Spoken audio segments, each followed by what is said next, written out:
The world seems to be getting smaller. The ability to interact with anyone, anywhere, and access their content, the speed at which modern transportation runs at, it all seems so close together. We tend to forget how big the world really is, but reality is dependent on human perception. So the world really is smaller than it was 1,000 years ago.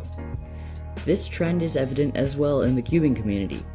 We are getting smaller cubes, smaller numbers, smaller people, smaller cubes. And as cubes get better as they get smaller, we begin to associate the two qualities with each other. We must be reminded that smaller does not necessarily mean better. Let's see whether or not this applies to the mini Wuque M.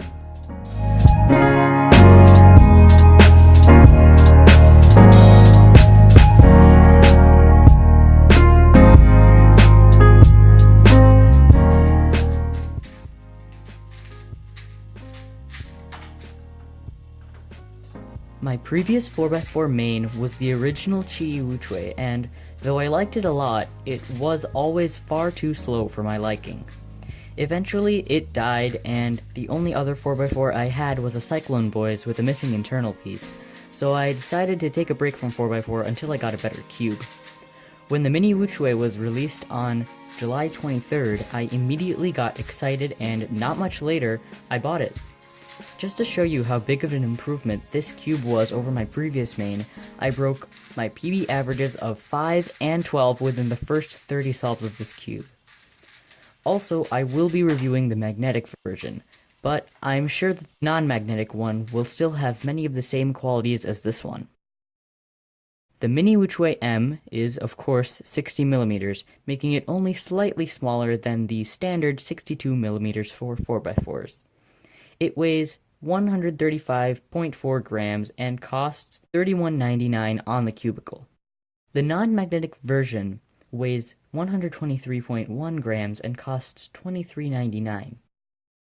This version costs $2 more than the original Wuque, which doesn't make much sense considering the fact that it requires less materials as the cube is smaller, but this may just be a way to encourage people to buy the magnetic version, which is more than $10 less than the Cuber's Home magnetic normal-sized Wuque. Out of the box, this cube is almost as slow as the original Wuque, but after setting it up, it got a lot faster.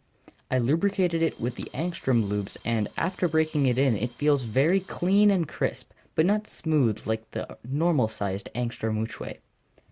Here's how the turning of this cube compares to that of the original Wuque.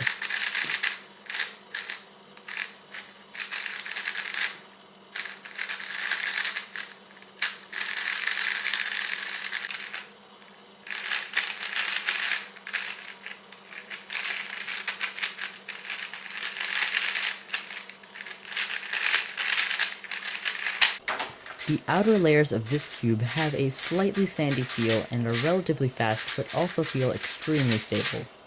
This makes for a very smooth 3x3 stage, and I can still be sub 15 using this cube as a 3x3. The inner layers, however, are the exact opposite. They seem a little slower than the outers, but they actually feel quite a bit more flimsy and unstable.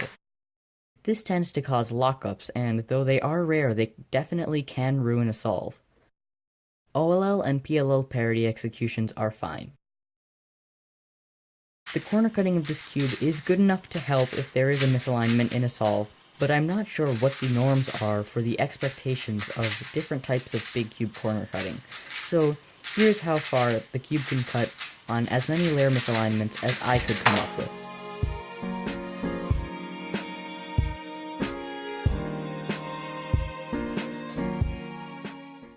The pieces are identical to those of the original Wuque, just smaller, and I really don't know what to say other than that their designs do their job really well since the cube is as good as it is.